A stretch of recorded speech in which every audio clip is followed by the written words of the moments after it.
નમસ્તે દર્શક મિત્રો, આજે આપણે સાંપ્રત જે સમસ્યાઓ છે, સાંપ્રત ઘટનાઓ બની રહી છે, રાજકીય ગુજરાત બહારની, દેશની અને વિદેશની ઘટનાઓ બની રહી છે, તો એના સંદર્ભમાં આપણે કેટલીક વાતો કરવી છે.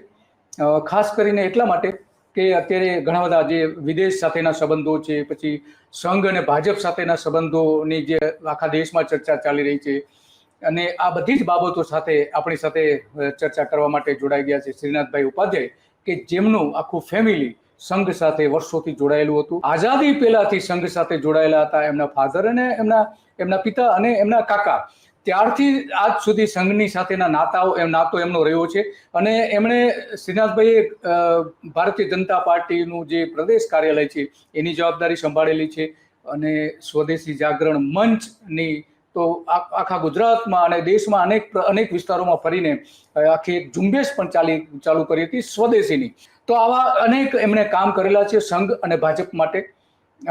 એ તમામ એમના જે સંસ્મરણો છે એ અને અત્યારે શું થઈ રહ્યું છે એ બધી જ આપણે વાત કરીશું. શ્રીનાથભાઈ, તમારું સ્વાગત છે ધ ગુજરાત રિપોર્ટમાં. અને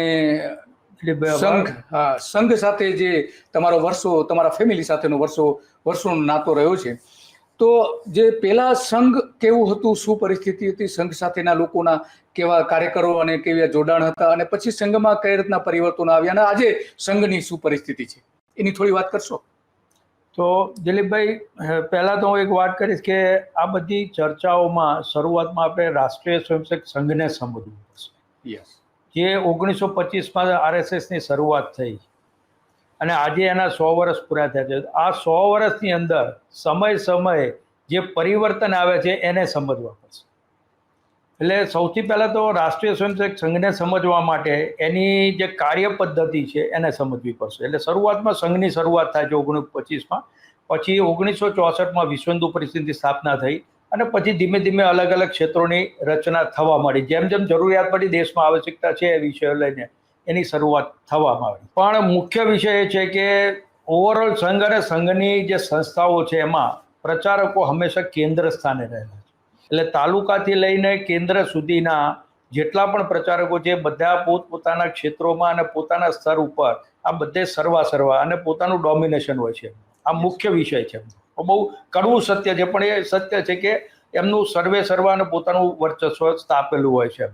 જે લોકો ક્યારેક સંઘર્ષમાં આવે છે, ક્યાંક ને ક્યાંક વિચારધારાના સંદર્ભમાં ક્યાંક ડાયવર્ઝન આવે છે, તો એના સંદર્ભમાં અમારે જેવા ક્યારેક એમાં અનુકૂળ એમને નથી હોતા કે અમે એની વિરોધમાં આવીએ છીએ. તો અમારા જેવા કે અનેક લોકો છે, આટલા વર્ષોમાં અનેક લોકો એવા છે કે કાર્યકર્તાઓને સાઇડલાઇન કરવામાં આવે અને એમ કે હવે તમને અમને સાઇડલાઇન કરીને નિષ્ક્રિય કરી દેવામાં, અને બીજા લોકોના. હવે અમે બી બધા સંઘની એક શિસ્તથી ચાલતા આવીએ છીએ. એટલે જ્યારે નિમણૂક થઈ છે તો એ વખતે પણ સહજ સ્વીકારી લઈએ છીએ, અને જ્યારે એમ કે ભાઈ આપણે હવે મારી જગ્યાએ બીજા કોઈને નિમણૂકી આપે છે તો આપણે સહજતાથી સ્વીકારી લઈએ છીએ. આમાં લેખિતમાં કશું હોતું નથી, એપોઇન્ટમેન્ટ કે રાજીનામું લેવું. એટલે અમે એક શિસ્તથી વળગેલા આવીએ છીએ, એટલે અમે એ પ્રમાણે કામ કરતા આવીએ. પણ મૂળ વસ્તુ કે સંઘના પ્રચારકોને જે અનુકૂળ રહ્યા છે એવા લોકોને જ આગળ વધારવાનું સંઘમાં અને વિવિધ સંસ્થાઓમાં આ કાર્ય ચાલતું જ. સ્વતંત્ર વિચારધારા જે ધરાવતા હોય એમને બહુ સ્થાન નથી. એ સંઘ અને બાકીની બધી જ સંસ્થાઓમાં ચાલે જ છે વર્ષોથી, અને આનું અનેક દાખલા હું આપી શકું એમ. એટલે મૂળ વિષય આ છે કે સંઘમાં કેન્દ્ર સ્થાને પ્રચારક રહ્યા છે. તો એમાં શ્રીનાથભાઈ, કે પેલા સંઘ એક શિસ્તબદ્ધ હતું, દેશદાઝ હતી, તો હવે એમાં શું પરિવર્તન આવે છે? ખાસ કરીને જ્યારે કેન્દ્રમાં સત્તા પર નરેન્દ્ર મોદી આવ્યા છે ત્યાર પછી સંઘમાં કેવા પરિવર્તનો આવ્યા છે? સંઘનું જે એનું કલ્ચર છે કઈ રીતે બદલાયું છે? દિલીપભાઈ, તમે જેમ ઉલ્લેખ કર્યો કે મારા પિતાજી 1942માં સંઘના સ્વયંસેવક બન્યા, 48માં ગાંધી હત્યા પછીના પ્રતિબંધમાં 6 મહિના જેલમાં ગયા. પણ એ પછી પણ મારા પરિવારના લોકો, કદાચ આર્થિક કારણોસર મારા પિતાજી સક્રિય ન રહી શક્યા પછી, પણ છતાંય સંઘના પ્રચારકો, સિનિયર લોકો હતા, એમનો અવારનવાર એટલે મેં એ વખતના સંઘના પ્રચારકો જોયા છે. એ પછી મારી સીધી સંઘની જવાબદારી આવી, એ પછીના પ્રચારકો જોયા છે. એમાં એવા નિષ્ઠાવાન, સંસ્કારી, દીર્ઘદ્રષ્ટા, કથની અને કરણીમાં સમાનતા, સાદગીવાળા પ્રચારકો પણ જોયા છે. શિસ્તના આગ્રહી હોય એવા પણ પ્રચારકો મેં જોયા છે. અને દત્તો પંડિત ઠેંગડીજી છે, સૂર્યનારાયણ રાવ છે, લક્ષ્મણરાવ ભીડેજી છે, જે વિદેશનું કામ સંઘનું જોતા હતા. એ સુરેશરાવ કેતકર, એ તો શિસ્તના ખૂબ આગ્રહી. સુરેશરાવ કેતકરનું એક તમને ઉદાહરણ આપ્યું તો સૂર્યનારાયણ રાવ જ્યારે સુરેશ રાવ કેતકરજી જ્યારે બૌદ્ધિક આપે તો એમનું ઘડિયાળ છે કાંડા પર ઊંધું બાંધેલું અને બૌદ્ધિક શરૂ કરે 3 વાગે અને 3:45 બૌદ્ધિક પૂરું કરવાનું હોય તો 3 વાગે વિષય શરૂ કરે આમ ઘડિયાળ જોઈ અને સાહેબ તમે કલ્પના નહીં કરો 3:40-42 થવા આવે એટલે એમનું બૌદ્ધિકનો અંત આવતો જાય પણ એ 40-42 મિનિટમાં એમના બૌદ્ધિકમાં કોઈ ટ્વિસ્ટ ના હોય ફેરફાર નહીં. એમણે જે વિષય મૂકવાનું શરૂઆત કરી એ છેલ્લે અંત સુધી પકડી રાખ્યો પણ એ સમય પૂરો થઈ જાય એટલે પૂરું કરી દેવાનું. એ શારીરિક પ્રમુખ પણ રહેલા હતા સંઘના એટલે શિસ્તના ખૂબ આગ્રહી એવા પ્રચારકોને મેં જોયા છે. ગુજરાતના વસંતવેલા ચીપળુંકર છે કે ખૂબ સાદગીથી રહેલા છે, ભાસ્કરરાવ દામલેજી છે, નટવરસિંહજી છે, આવા ખૂબ પ્રચારકો મેં નજીકથી જોયેલા છે. અને કેટલાક જેને કહે ને કે પોતાની કથની અને કરણીમાં કોઈ સમાનતા જ ના દેખાય એવા પણ જોયા છે જેમના ઉપર કેટલાક લોકો ઉપર ચારિત્રના આક્ષેપો લાગ્યા છે.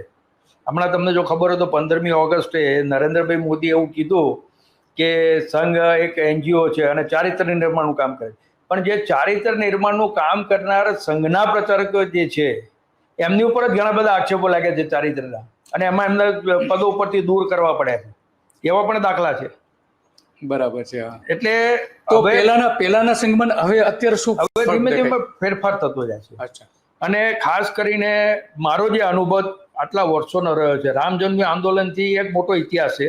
અત્યારે આપણે બહુ ડિટેલમાં નહીં જઈએ પણ રામ જન્મ આંદોલનની શરૂઆત તો 1885માં થઈ અને સંઘ અને બાકી વિશ્વ હિન્દુ પણ બાકીના લોકોનું ઇન્વોલ્વમેન્ટ 1986માં સુપ્રીમ કોર્ટના આદેશ પછી શરૂ થયું છે. પણ એને રાજકીય મુદ્દો મોટો બનાવીને સત્તા માટે તેને એમણે એનો ઉપયોગ કરી લીધો. બાકી તો અખાડા પરિષદે આ શરૂ કરેલું હતું. બરાબર છે. એટલે એ ત્યારથી લઈને સત્તા માટે ખાસ કરીને સત્તા અને સંપત્તિ માટે સંઘે ધીમે કરીને લોકોને ગેરમાર્ગે દોરવા અને એમ કરીને રાજકીય આર્થિક સામાજિક હિન્દુ મુસલમાન કરી અને લોકોને ગેરમાર્ગે દોરવાનો અને દેશમાં અસ્થિરતા સર્જવાના પ્રયત્નો ખૂબ કર્યા છે. એના પણ હું દાખલા તમને આપીશ. એટલે આ એક એમની જે વાસ્તવિકતા છે એ છે.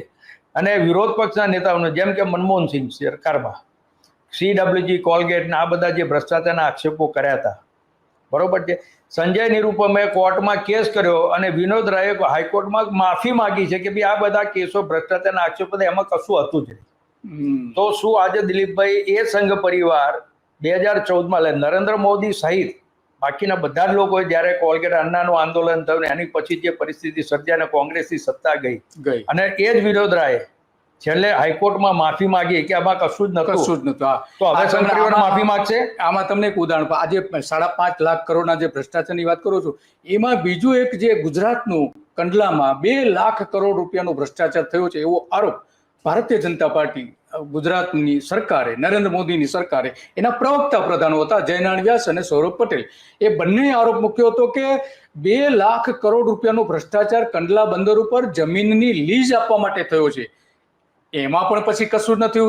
સરકાર આવી 2013માં આરોપ મૂક્યો અને 14માં તો સરકાર આવી અને નરેન્દ્ર મોદી વડાપ્રધાન થયા એમાં પણ તપાસ ન કરી. તો તમારી વાત સાચી છે કે આ આરોપો મૂકવામાં આવે છે અને સરકારોને અસ્થિર કરવા માટે આરોપ મૂકવામાં આવે છે પણ પછી તપાસ કરવાની વાત આવે છે ત્યારે તપાસ એટલે આક્ષેપોમાં કોઈ દમ નથી હોતો પણ લોકોને ગેરમાર્ગે દોરવા અને પછી સત્તા મળ્યા પછી બધું જ બંધ કરી દેવું. કે હમણાં લેટેસ્ટ દાખલો છે આમ આદમી પાર્ટીના સુરેન્દ્ર જૈન એની ઉપર આક્ષેપ થયા. ઈડીએ એની ઉપર રેડ પાડી અને 3 વર્ષ સુધી જેલમાં મૂક્યા. હમણાં છેલ્લે સુપ્રીમ કોર્ટમાં એ જ ઈડી એમ કીધું કે આ કેસમાં કશું જ નથી ને અમે આ કેસ અમે બંધ કરવા વાઇન્ડ અપ કરીએ છીએ. અને અનેક ઈડીની રેડોનો જે દાખલા આવ્યા છે એમાં 5000 કેસો ઈડીએ કર્યા છે છેલ્લા 10-12 વર્ષમાં 10-11 વર્ષમાં. એમાંથી એમનો સક્સેસ રેટ માત્ર 2% રહ્યો છે. એટલે વિરોધ પક્ષના નેતાઓને જે તમારે ખોટી રીતે ઈડી CBI ઇન્કમ ટેક્સની રેડો પાડી ફસાવા અને એમનું રાજકીય ચરિત્ર હનન કરવું અને એમાં કશું જ દમ હોતો નથી. મેં તમને CWG કોલગેટનો એનો દાખલો આપ્યો કે અમે વિનોદ રાયમાં. એટલે આ એમની હવે કાર્ય પદ્ધતિ થઈ ગઈ કે સત્તા ગમે તે હોય ગમે તેમ કરીને સત્તા હાસિલ કરી લો. સત્તા પર આવ્યા પછી એ અગાઉના બધા સિદ્ધાંતો બધા બાજુ મુકાઈ જાય છે. એ જ રીતે અનેક મુદ્દા છે. હું તમને ઘણા બધા જે સંઘના પરિપત્રો છે ઠરાવો છે જૂના ચીનના સંદર્ભમાં પેટ્રોલ ડીઝલના ભાવ વધારાના સંદર્ભમાં મોંઘવારીના સંદર્ભમાં 2013 પહેલા જે આક્ષેપો કરતા હતા અને સાધનામાં આર્ટિકલો સાધના એટલે રાષ્ટ્રીય સ્વયંસેવક ગુજરાતનું મુખપત્ર, હા, એમાં આર્ટિકલો લખાય છે. યસ. તો અત્યારે જે આખી જે વિવાદ ચાલી રહ્યો છે કે મોહન ભાગવત અને નરેન્દ્ર મોદી વચ્ચેના સંબંધો બહુ સારા નથી રહ્યા અને બંને સામસામે છે, અને એના કારણે જે રાષ્ટ્રીય પ્રમુખ છે ભાજપના એ નિયુક્ત નથી થતા, તો એ કેટલા અંશે તમને વાજબી લાગે છે? તમે તો બધા લોકો સાથે જોડાયેલા, ઘણી વખતે વાત પણ થતી હોય છે. પણ દિલીપભાઈ, એમાં પણ હજુ મને કઈ આ લોકોનું કઈ છે એમ ખબર નહીં. કાં તો દેશના લોકોને ગેરમાર્ગે દોરવાના પ્રયત્નો ચાલી રહ્યા છે, અને એમ દેખાય છે કે હવે કદાચ રાષ્ટ્રીય સ્વયંસેવકને એવું લાગી રહ્યું છે કે ક્યાંક આપણા માટે પણ હવે જનતામાં આક્રોશ થઈ જશે અને આપણી વિરુદ્ધમાં વાતાવરણ ઊભું થાય, એના કરતાં દોસ્તનો ટોપલો ભાજપ ઉપર નાખવો અથવા તો આવા બધા કારણો ઊભા કરી અને એક વાતાવરણ ઊભું કરે. છેવટે હમણાં છેલ્લે 3 દિવસથી બેઠક થઈ રાજસ્થાનમાં. છેલ્લા તમે સાંભળ્યું હશે કે છેલ્લા 6 મહિનાથી 2-3 મહિનાથી એક મોરોપંત પિંગળેજીનો એક ભાષણમાં એમણે દાખલો આપ્યો, 75 વર્ષે સાથ જોડાઈ એટલે તમે નિવૃત્ત થઈ ગયા. એ વિષય લઈને એ વિષય આખો નરેન્દ્ર મોદી ઉપર ચાલ્યો કે 75 વર્ષે નરેન્દ્ર મોદી હવે રિટાયર થઈ ગયો. અને છેલ્લે હમણાં મોહન ભાગવતજી એવું કીધું કે ભાઈ મેં કોઈ એવું કીધું છે, ફેરવી તોડ્યું. અરે ભાઈ, તમારા સ્ટેટમેન્ટો છે, લાઈવ વિડીયો છે, જેમાં તમે આમ દાખલા આપો છો, આ કરવું જોઈએ, આટલા બધા પ્રયત્નો કરવા જોઈએ, અને પછી તમે એમ કહો છો કે મેં કોઈ દિવસ કોઈને કીધું જ નથી. તો આ સંઘનું જે બેવડું વલણ જોવા મળે છે, બેવડા સ્ટેટમેન્ટ જોવા મળે છે, અગાઉ કંઈક કે ને પછી પાછળથી કે ફેરવી તોડે છે, તો કેમ આવી કેવી મેન્ટાલિટી? લોકોને ગેરમાર્ગ દોરવા માટેના પ્રયત્ન છે, એમાં કશું બધા એક જ છે, બધા એક. હા, અચ્છા, બીજી તમે એક વાત કરી હતી કે સરકારોને અસ્થિર કરીને પછી સત્તા મેળવાય, તો અસ્થિર એટલે કઈ રીતે? ભ્રષ્ટાચારના આરોપો ઉપરાંત બીજું કઈ? ભ્રષ્ટાચારના આરોપો, એવી રીતે ચીન વિરુદ્ધના આર્ટિકલો લખ્યા છે એમણે ભૂતકાળમાં. ઓકે, બરોબર છે. 2013માં મનમોહનસિંહની સરકાર વખતે નરેન્દ્ર મોદીનું એક સ્ટેટમેન્ટ મેં કદાચ તમને મોકલ્યું પણ છે, ફ્રન્ટ પેજ ઉપર છે, કે પાક અને ચીન વિરુદ્ધ કેન્દ્ર સરકાર ઢીલી છે. બરોબર છે. તો આજે તમે શું મજબૂતાથી કામ કરો છો પાકિસ્તાન અને ચીન સાથે? એટલે બેવડા વલણ. 2013માં નરેન્દ્ર મોદીનો વિડીયો વાયરલ થયેલો, તો આજે પણ યુટ્યુબમાં ક્યાંક મળી જશે, તમે જો સર્ચ કરશો તો, કે ગૂગલમાં, કે નરેન્દ્ર મોદી એમ કહેતા કે ચાઇના કો લાલ આંખ દિખાની થી. તો આજે તમે ચાઇના જોડે આંખો મિલાવો છો. શ્રીનાથભાઈ, તો અત્યારે એક એવા આરોપ મૂકવામાં આવે છે કે જે સંઘનું જે પેલા એકદમ સાદગીનું કલ્ચર હતું, અત્યારે 5 સ્ટાર કલ્ચર થઈ ગયું છે. જે પ્રચારકો મેં તમને કીધું કે વસંતરાવ ચિપળુણકરજી, એમનું એક નાનું સરખું ઉદાહરણ આપ્યું હતું. એ સાબરકાંઠામાં વર્ષો પહેલા એ પ્રચારક હતા, અને સંઘ પરિવારની આર્થિક પરિસ્થિતિ એ વખતે બહુ સારી નથી, એટલે સાયકલ તો લક્ઝરી કહેવાય, એટલે ચાલતા જવાનું, બસની કે રેલવેના ટિકિટના ભાડાના પૈસા પણ ન હોય ઘણી વખત, તો 10-12 કિલોમીટર સુધી કે 15 કિલોમીટર ઈડર, ખેડબ્રહ્મા, આ બધે ચાલતા જવું પડે શાખા લગાવવા માટે. બરોબર છે. અને આર્થિક પરિસ્થિતિ સારી ના હોય એટલા સ્વયંસેવકોના, તો ભોજનની વ્યવસ્થા પણ સ્વયંસેવકોમાં જ ના ઘરોમાં જ થવી જોઈએ. હવે જો ન થઈ હોય તો પ્રચારક ઘરે પાછા આવે. એટલે વસંતરાવજી માટે એવું કહેવાતું હતું. મારા એક મિત્ર, જૂના વડીલ મિત્ર છે, એ અમારે ત્યાં બાજુમાં જ રહેતા, એમણે ત્યાં LICમાં એ વખતે નોકરી કરતા હિંમતનગરમાં, અને સંઘના જૂના સ્વયંસેવક હતા. અને એ વસંતરાવજીને ખબર હતી કે અહીંયા પ્રચારક આપણા છે અને અહીં નજીકમાં રહે છે એક રૂમમાં. એટલે સાંજે 7-7:30 એટલે એ વખતે હિંમતનગરમાં લાઇટો હોય નહીં ને બધું, એટલે ફાનસ લઈને કે હું નીકળતો અને ત્યાં દરવાજો ખખડાવતો, વસંતરાવજી આવીને સૂતા હોય. એટલે હું તેને પૂછું કે ભાઈ વસંતરાવજી આવી ગયા? હા, કે આવી ગયો, શાખા લગાવીને ફલાણો. અને હસમુખા સ્વભાવના વસંતરાવ. પછી એમને પૂછે કે તમારું જમવાનું શું થયું? તો કે આવ્યો, કશું જમવાનો બેડ ના પડે તો લોટ પડ્યો, તો લોટ ફાકી ગયો, ઉપર પાણી પી લીધું. એટલે આવા પ્રચારકો હતા કે જમવાની વ્યવસ્થા ના હોય તો લોટ ફાકીને પાણી પીને પણ સંઘનું કામ કરતા. તો અત્યારે 5 સ્ટાર આજે તો હોટલોમાં જમવા જાય છે પ્રચારકો. મેં એક પ્રચારક માટે એવું પણ સાંભળ્યું હતું, મણિનગર કાર્યાલયમાં બેઠક પતે પછી રાત્રે 12-12 પછી એ ચિલોડા ખીમો ખાવા જતા. વિચાર કરો કે અમદાવાદ મણિનગરથી ચિલોડા એટલે લગભગ 20-25 કિલોમીટરનું ડિસ્ટન્સ છે, પણ એ ચિલોડાનો એમને એ ખીમો બહુ સારો ભાવતો હતો. અચ્છા, એટલે ખાવા માટે, એટલે ખાવા ત્યાં સુધી જતા. કેટલાય પ્રચારકો હોટલમાં જમવા જતા થઈ ગયા છે. એટલે આટલું મોટું પરિવર્તન. એટલા માટે હું ઘણી વખત અમારા સંઘના મિત્રોને પણ કહેતો કે હું બહુ નિષ્કર્ષ ઉપર તમને કહું છું કે સંઘ બગડ્યો એટલે સંઘનો પ્રચારક બગડ્યો, એટલે સંઘ બગડ્યો, અને સંઘ બગડ્યો એટલે ભાજપ બગડ્યો. એટલે આ બધું કલ્ચર એમાંથી જ આવ્યું છે. યસ, આ તમારી વાત સાચી છે કે સંઘ ખરાબ થયો એટલે ભાજપ ખરાબ થયો. અત્યારે આપણે જોઈએ છીએ કે ભાજપનું ચાલ ચરિત્ર અને જે ચહેરો છે અલગ અલગ જોવા મળે છે.